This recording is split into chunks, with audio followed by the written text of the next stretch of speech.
नमस्कार, स्वागत है आप सभी का एक बार फिर से YouTube channel knowledge TV Haryana.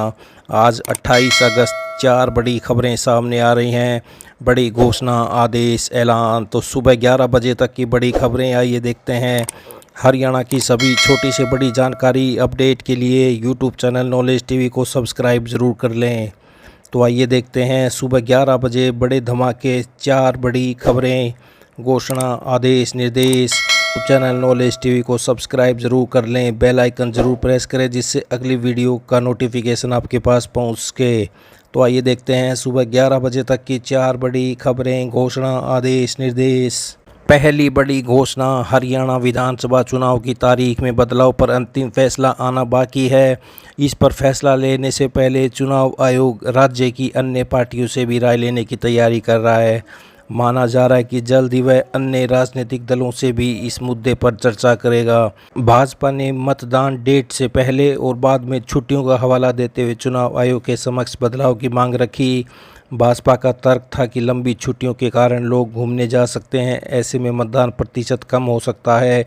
इनेलो ने भी इसका समर्थन किया था। आयोग सभी दलों की सहमति होने पर ही कार्यक्रम में बदलाव पर आगे बढ़ेगा। सूत्रों की माने तो आयोग भी इन दलों से सहमत है, लेकिन वह इस मुद्दे पर राज्य के अन्य दलों की राय भी चाहता है। अगर सभी दल इस पर सहमत होते हैं तो बदलाव किया जा सकता है। जहां तक कम मतदान का सवाल है तो इसका असर सभी दलों पर पड़ेगा। अखिल भारतीय बिश्नोई महासभा ने भी मुख्य चुनाव आयुक्त को चुनाव की तारीख बदलने के लिए लेटर लिखा था। महासभा के राष्ट्रीय अध्यक्ष ने कहा कि 1 अक्टूबर को राजस्थान के बीकानेर में बड़े मेले का आयोजन होगा। इसमें बिश्नोई समाज के काफ़ी संख्या में श्रद्धालु पहुंचते हैं। ऐसे में चुनाव की डेट बदली जाए तो राजस्थान के बीकानेर में मुकामधाम स्थित है, जहां आसोज अमावस्या पर मेला लगता है।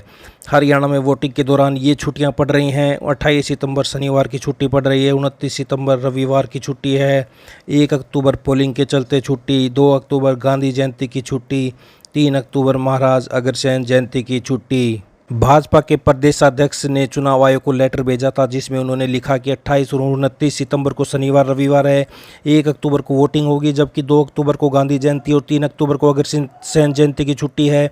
इतनी लंबी छुट्टियों में वोटर बाहर घूमने निकल जाएंगे, इससे वोटिंग कम हो सकती है। लेटर में यह भी बताया गया है कि 2 अक्टूबर को राजस्थान में मुकामधाम में आसोज का मेला शुरू होगा। यह बिश्नोई समाज का बड़ा धार्मिक कार्यक्रम है। इस मेले में राजस्थान, हरियाणा, पंजाब, उत्तर प्रदेश, मध्य प्रदेश, दिल्ली से लोग पहुँचते हैं। हरियाणा में बिश्नोई समाज की जनसंख्या अधिक है, इसका असर भी वोटिंग पर हो सकता है। बिश्नोई समाज की वेबसाइट से मिली जानकारी के मुताबिक भिवानी, हिसार, सिरसा और फतेहाबाद जिलों में बिश्नोई बहुल्य गांव हैं। इसका असर करीब 11 विधानसभा क्षेत्रों में है, जिनमें करीब 1.5 लाख वोट हैं। इनमें आदमपुर, उकलाना, नलवा, हिसार, बरवाला, फतेहाबाद, टोहाना, सिरसा, डबवाली, एलनाबाद, लोहारू विधानसभा क्षेत्र शामिल हैं। इनेलो के प्रधान महासचिव अभय सिंह चौटाला ने भी मुख्य चुनाव आयोग को पत्र लिखकर 1 अक्टूबर को होने वाले मतदान की तारीख को आगे बढ़ाने की बीजेपी की मांग का समर्थन किया। उन्होंने लेटर में लिखा कि लोग आमतौर पर वीकेंड पर छुट्टियों पर जाते हैं, इसलिए यह निश्चित रूप से मतदान को प्रभावित करेगा। मत प्रतिशत पर प्रतिकूल प्रभाव पड़ेगा और मतदान प्रतिशत में 15 से 20% की कमी होने की संभावना है। इसके अलावा चुनाव के लिए कर्मचारियों के प्रशिक्षण के साथ साथ चुनाव की तैयारी पर भी प्रतिकूल प्रभाव पड़ेगा। हरियाणा में मतदाताओं की अधिकतम भागीदारी सुनिश्चित करने और मतदान प्रतिशत को अधिकतम करने के लिए मतदान की तारीख को 1 या 2 सप्ताह तक आगे बढ़ाया जाए। तो हरियाणा कांग्रेस बोली, बीजेपी को हार का डर, भाजपा छुट्टियों का बहाना बनाकर चुनाव टालना चाहती है, जबकि सच यह है कि हरियाणा की जनता ने भाजपा की छुट्टी करने का फैसला कर लिया है। तो दुष्यंत चौटाला ने भी कहा। हरियाणा के पूर्व उप मुख्यमंत्री और जेजेपी नेता दुष्यंत चौटाला ने कहा कि प्रदेश में समय से पहले मतदान की घोषणा होने से भाजपा पूरी तरह से घबरा गई है और इसी के चलते बीजेपी मतदान की तारीख को आगे बढ़ाने के लिए चुनाव आयोग के दरबार में पहुंची। भाजपा को इस चुनाव में हार का डर स्पष्ट सता रहा है, क्योंकि भाजपा का जनाधार प्रदेश में गिर चुका है और इसके चलते वह 20 सीट भी नहीं जीत पा रही। उन्होंने कहा कि हमें नहीं लगता कि मतदान की तारीख घोषित करने के बाद बीजेपी के इस पत्र पर आयोग विचार करेगा। तो ये बड़ी खबर, सबसे बड़ी खबर आज, हरियाणा चुनाव तारीख बदलने पर फैसला नहीं, आयोग का बीजेपी को झटका। पहले कांग्रेस समेत बाकी दलों से भी चर्चा होगी। तो ये बड़ी खबर निकल कर सामने आ रही है। आइए हरियाणा से दूसरी बड़ी खबर देखते हैं। हरियाणा में पिछले 2 दिनों से मानसून सक्रिय है। इसे देखते हुए मौसम विभाग ने 12 जिलों में मौसम खराब रहने की संभावना जताई है। इन 10 जिलों कैथल, करनाल, सोनीपत, झज्जर, रेवाड़ी, गुरुग्राम, फरीदाबाद, मेवात, जींद और पलवल में भारी बारिश की चेतावनी जारी की गई है। 31 अगस्त तक प्रदेश में ऐसे ही हालात रहने के आसार हैं।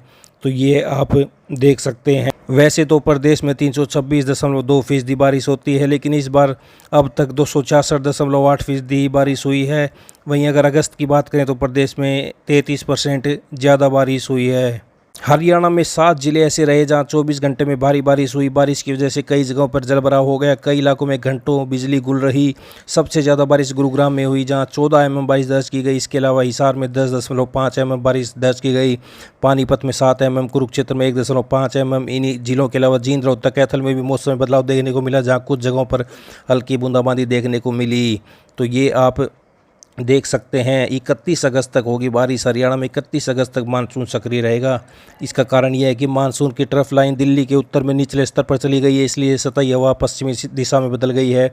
पश्चिमी हवाएं नमी होने के कारण तापमान बढ़ाती है, लेकिन अब मानसून के फिर से सक्रिय होने की संभावना बढ़ गई है। ऐसे में प्रदेश में भारी बारिश के आसार हैं।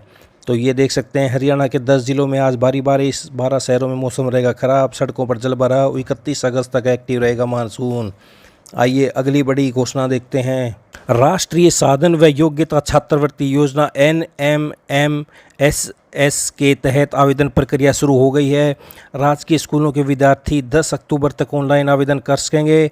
आवेदन के बाद शिक्षा विभाग की ओर से 17 नवंबर को परीक्षा आयोजित की जाएगी। परीक्षा में उत्तीर्ण होने वाले विद्यार्थियों को मेरिट में आने पर कक्षा 9वीं से 12वीं तक छात्रवृत्ति के रूप में प्रतिमाह 1000 रुपये मिलेंगे।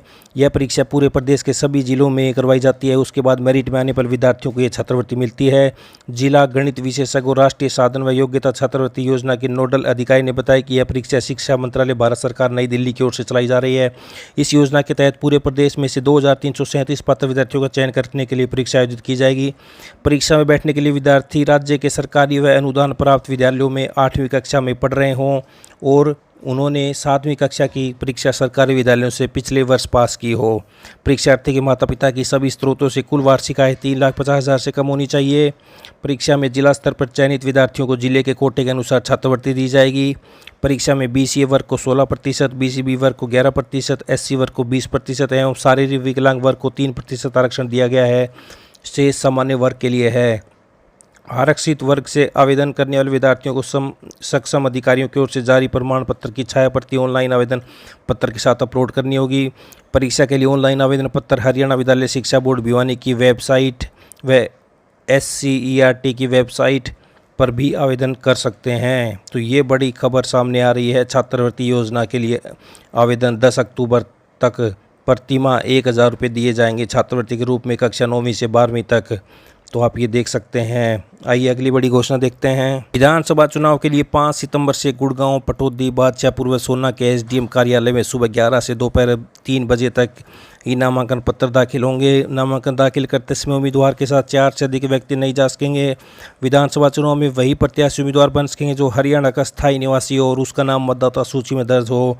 जिला निर्वाचन अधिकारी ने बताया कि विधानसभा चुनाव की नामांकन प्रक्रिया 5 से 12 सितंबर जारी रहेगी। 8 सितंबर को नामांकन पत्र नहीं लिए जाएंगे। निर्वाचन आयोग के नियम अनुसार उम्मीदवार की आयु 25 वर्ष व हरियाणा का स्थायी निवासी होना चाहिए। प्रदेश की किसी भी विधानसभा मतदाता सूची में उसका नाम होना जरूरी है। उम्मीदवार अगर रजिस्टर्ड पार्टी का है तो उसके लिए एक मतदाता प्रस्तावक होगा। उन्होंने बताया कि उम्मीदवार किसी दूसरे जिले से आकर यहाँ चुनाव के लिए फार्म भरता है तो वह अपनी वोटर लिस्ट का वेरिफिकेशन करवा कर लाएगा। तो आप देख सकते हैं फार्म भरते समय नामांकन का उम्मीदवार को ये डॉक्यूमेंट्स चाहिए।